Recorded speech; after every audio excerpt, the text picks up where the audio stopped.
గద్దర్ గాడ్సే కాదు మిస్టర్ సంజయ్ గారు, గద్దర్ గరీబోల దేవుడు. అదే కాకుండా తెలంగాణ రాష్ట్రానికి జరిగినటువంటి పద్మ అవార్డులలో తెలంగాణకు అన్యాయం జరిగింది. ఆంధ్ర రాష్ట్రానికి 5 పద్మ అవార్డులు ఇచ్చినని చెప్పేసి కాంగ్రెస్ పార్టీ ముఖ్యమంత్రి రేవంత్ రెడ్డి గారు మాట్లాడితే గద్దరు గారి పేరు తీసుకొచ్చి వివాదాస్పదం చేసే ప్రయత్నం బండి సంజయ్ గారు చేస్తా ఉన్నారు. తెలంగాణ రాష్ట్రం నుంచి 8 మంది ఎంపీలు, 8 మంది ఎమ్మెల్యేలు, మొన్న జరిగినటువంటి ఎంపీ ఎలక్షన్లో 35% భారతీయ జనతా పార్టీకి ఓట్ల శాతం వేసి గెలిపిస్తే తెలంగాణకు పద్మ అవార్డులలో అన్యాయం చేసింది కేంద్ర ప్రభుత్వం అని చెప్పేసి కాంగ్రెస్ పార్టీ ముఖ్యమంత్రి రేవంత్ రెడ్డి గారు మాట్లాడితే గద్దర్ గారి పేరు మీద ఇష్యూని డైవర్ట్ చేసే ప్రయత్నం బండి సంజయ్ గారు చేస్తా ఉన్నారు. అదే కాకుండా ఇక్కడ గద్దర్ గారికి మావోయిస్టనో లేదు నక్సలైట్ భావజాలం ఉందనో వారికి పద్మ అవార్డు అని చెప్పేసి రాష్ట్ర ప్రభుత్వం రిఫర్ చేయలే. వారు సాహితీ కావచ్చు, కళలు కావచ్చు, సాహిత్యంలో వారు అందించినటువంటి విశిష్ట సేవలకు మాత్రమే పద్మ అవార్డు ఇవ్వాలని చెప్పేసి రాష్ట్ర ప్రభుత్వం రిఫర్ చేసింది. అదే కాకుండా పద్మ అవార్డులు భారతీయ జనతా పార్టీ ఇచ్చే అవార్డులు కాదు, అది కేంద్ర ప్రభుత్వం ఇచ్చే అవార్డులు, అవి జాతీయ అవార్డులు.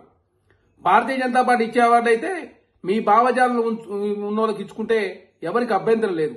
అదే కాకుండా వివిధ రంగాల్లో సేవలు చేసిన వ్యక్తులకు మాత్రమే పద్మ అవార్డు ఇస్తారు. అదే కాకుండా గతంలో నరేంద్ర మోడీ గారు ప్రధానమంత్రి ఉన్నప్పుడు బుద్ధదేవ్ భట్టాచార్య గారికి కూడా పద్మ అవార్డు ఇచ్చారు. కాకపోతే వారు తీసుకోలేదు, అది పక్కకు పెడితే వారు ఫస్ట్ నుంచి కమ్యూనిస్ట్ పార్టీలో ఉన్న వ్యక్తులు. అదే కాకుండా సీతారాం యేచూరి గారికి రాజ్యసభలో బెస్ట్ పార్లమెంటరీ అవార్డు కూడా నరేంద్ర మోడీ గారు ప్రధానమంత్రిగా ఉన్నప్పుడు మాత్రం ఇచ్చారు. అంటే వారు ఫస్ట్ నుంచి కమ్యూనిస్టు పార్టీ కోసం పనిచేసిన వ్యక్తులు. కాకపోతే మరి వారికి బెస్ట్ పార్లమెంటరీ అవార్డు ఎందుకు ఇచ్చింది భారతీయ జనతా పార్టీ అంటే వారు అందించినటువంటి సేవలు కావచ్చు, అనునిత్యం ప్రభుత్వం మీద పోరాటం చేసినందుకు వాళ్ళ పర్ఫార్మెన్స్ చూసి మాత్రమే ఇస్తారు తప్ప ఇక్కడ అనవసరంగా రాజకీయం చేసే ప్రయత్నం భారతీయ జనతా పార్టీ బండి సంజయ్ గారు చేస్తున్నట్టు కనపడుతోంది.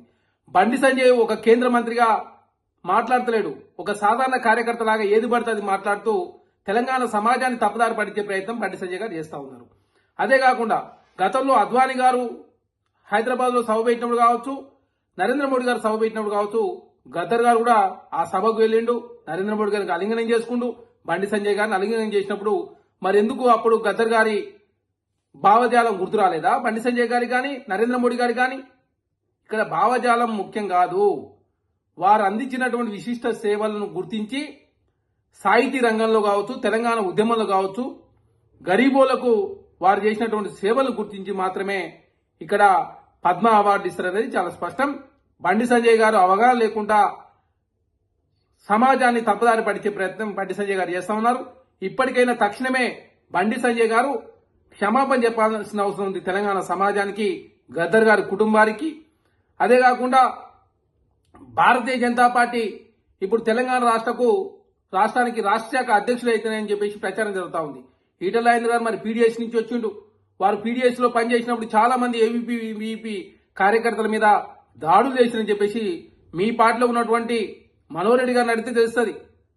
కాబట్టి భారతీయ జనతా పార్టీ ఓట్ల కోసం ఏదైనా మాట్లాడతారు. కాబట్టి బండి సంజయ్ గారి వ్యాఖ్యలను తీవ్రంగా ఖండిస్తూ గద్దర్ గాడ్సే కాదు, గద్దర్ గరీబోల దేవుడు కాబట్టే తెలంగాణ రాష్ట్ర ప్రభుత్వం పద్మ అవార్డు ఇవ్వాలని చెప్పేసి రిఫర్ చేసింది.